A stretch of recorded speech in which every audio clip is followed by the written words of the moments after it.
بسم اللہ الرحمن الرحیم۔ اللہ ہم سب کی اور پوری انسانیت کی حفاظت فرمائے۔ لیکن پاکستان میں بحران جس طریقے سے بڑھتا ہوا نظر آ رہا ہے،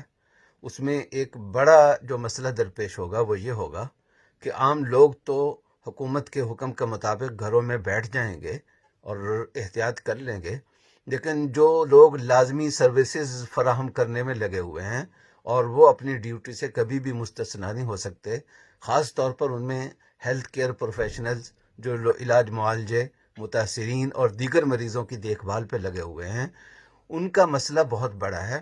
کہ کام کے بوجھ کی وجہ سے کہیں ان کے حوصلے جواب نہ دے جائیں۔ اس لیے ہم سب کی ذمہ داری ہے کہ ان کی حوصلہ افزائی کریں، سوشل میڈیا کے ذریعے، اپنی ویڈیوز کے ذریعے اور دیگر ذرائع سے ان تک یہ پیغام پہنچنا چاہیے کہ اس جہاد میں، اس بہت بڑی عبادت میں، ایک فرض کفایہ کی ادائیگی میں پوری قوم ان کے ساتھ ہے، پوری قوم کی دعائیں ان کے ساتھ ہیں، ماؤں بہنوں کی دعائیں ان کے ساتھ ہیں، ہمارے بزرگوں کی دعائیں ان کے ساتھ ہیں۔ خاص طور پر عیادت مریض کے حوالے سے احادیث بہت زیادہ ہیں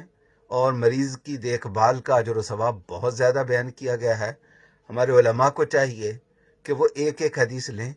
اور ان پر مشتمل ویڈیو یا اور کوئی چیز بنا کر وہ لوگوں میں پھیلانے کی کوشش کریں، تاکہ ہمارے ان ہیروز تک، ہمارے ان مجاہدوں تک یہ باتیں پہنچ سکیں، ان کا حوصلہ بلند رہے۔ ان کے حوصلے کی بلندی ہی سے ہم سب کچھ ہیں۔